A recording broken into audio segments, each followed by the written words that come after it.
ভোপালপুরে বানিয়াপুকুর শান্তি সংঘের উদ্যোগে ইফতার মাহফিল, দুস্থদের বস্ত্র বিতরণ।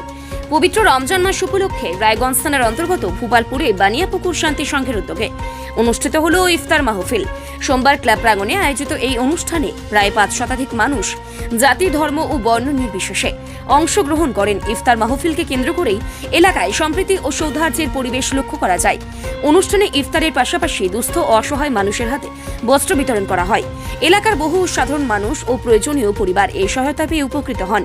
আয়োজকদের পক্ষ থেকে জানানো হয়, রমজান মাসের মূল বার্তা মানবতা, সহমর্মিতা ও ভ্রাতৃত্ববোধকে সামনে রেখেই এই উদ্যোগ নেওয়া হয়েছে। এই অনুষ্ঠানে এলাকার বিশিষ্ট ব্যক্তিবর্গ, বানিয়াপুকুর শান্তি সংঘের সদস্যরা ও বহু স্থানীয় বাসিন্দারা উপস্থিত ছিলেন। ক্লাব কর্তৃপক্ষ জানান, প্রতি বছর রমজান মাসে সামাজিক সম্প্রীতি বজায় রাখতে এবং দুস্থ মানুষদের পাশে দাঁড়ানোর উদ্দেশ্যেই এই ধরনের কর্মসূচি গ্রহণ করা হয় এবং ভবিষ্যতে এই উদ্যোগ অব্যাহত। এই প্রসঙ্গে উদ্যোক্তা আজমল হোসেন আরো কি জানালেন, শুনুন। আমার নাম হচ্ছে আজমল হোসেন। কি কর্মসূচি করলেন আপনারা আজকে? আমাদের রায়গঞ্জ থানার অন্তর্গত বানিয়াপুকুর গ্রামে আমরা প্রতি বছরই রোজা ইফতারির আয়োজন করে থাকি। এবছরও করেছি। আর সমস্ত লোককে আমরা, যারা গরিব অসহায় মানুষ, তাদেরকে বস্ত্র বিতরণ দেওয়ার সাথে সাথে আমরা কিছু খাবার দিয়ে দিই। এবছরও দিয়েছি। আশা করি আমরা সর্বধর্ম নির্বিশেষে, আমরা কোনো জাতি দেখি না, ধর্ম দেখি না, আমাদের পবিত্র রমজান মাসের উপলক্ষে আমরা সবাইকে সমান চোখে দেখি।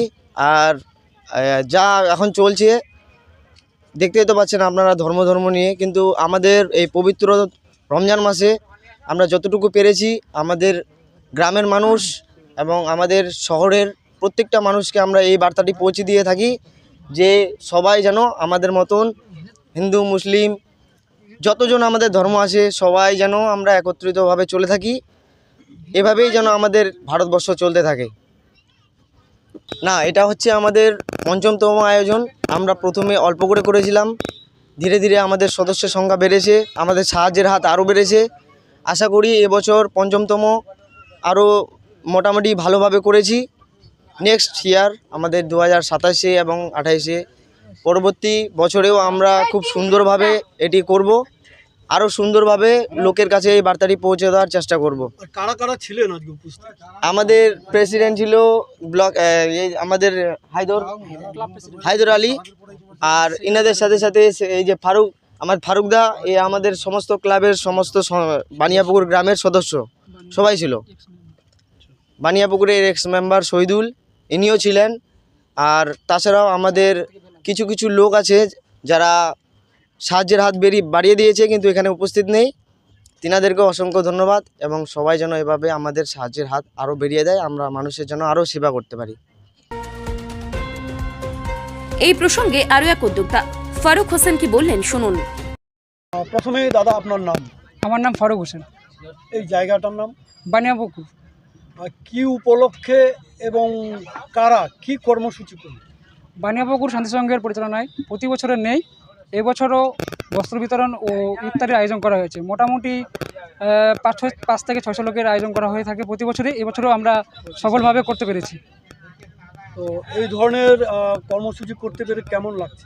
আমাদেরকে বানিয়াপুকুর শান্তি সংঘের পরিচালনায় প্রতি বছরই আমরা জাতি ধর্ম নির্বিশেষেই এই আয়োজন করে থাকি। আমাদের মুসলিম সমাজ থেকে শুরু করে হিন্দু সমাজের লোক আসে, তাদেরকেও বস্ত্র বিতরণ করে দেওয়া হয়। আর আমরা এইভাবে প্রতি বছর করে থাকি, আগামী দিনেও করব, এবং আমাদের এই আয়োজন করা থেকে আমাদের খুবই উৎসাহিত আমরা পাই। আর সবাই মিলে করব, এটাই আশা করি।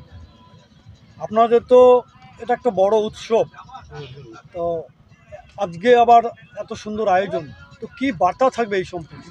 বার্তা থাকবে যে পশ্চিমবাংলা যেভাবে যে রাজনীতি চলছে, তার ঊর্ধ্বে আমরা জাতি ধর্ম নির্বিশেষে যে এই আয়োজনটা করে থাকি, সবাই আমাদের সাহায্য করে এবং সবাই মিলে একসাথে কাঁধে কাঁধ মিলিয়ে কাজ করতে পারি, এটুকুই আশা রাখি। আর করছি, আরও ভালোভাবে করার চেষ্টা করব। রায়গঞ্জ থেকে প্রণব কুমার দেবনাথের রিপোর্ট, আর বঙ্গ সংবাদ। রায়গঞ্জের খাদ্য রসিকদের জন্য দারুণ সুখবর। শহরের নতুন আকর্ষণ দ্য ওবেট ক্যাফে এখন রায়গঞ্জে। আমাদের দোকানের স্থান রায়গঞ্জ আশীর্বাদ ভবন ও বিজেপি কার্যালয়ের বিপরীতে দ্য ওবেট ক্যাফে। রায়গঞ্জের মানুষের জন্য এসেছে এক দারুণ সুখবর। খাদ্য রসিকদের কথা ভেবেই শহরে যাত্রা শুরু করেছে দ্য ওবেট ক্যাফে, যা ইতিমধ্যেই মন জয় করে নিয়েছে রায়গঞ্জবাসীর। মনোরম পরিবেশ, মানসম্মত খাবার ও সুলভ মূল্যের জন্য এই ক্যাফে এখন শহরের নতুন আড্ডার ঠিকানা। সকাল থেকে রাত পর্যন্ত জমে উঠেছে বন্ধু বান্ধব ও পরিবারের সঙ্গে কফির কাপে গল্প আর সুস্বাদু খাবারের আসর।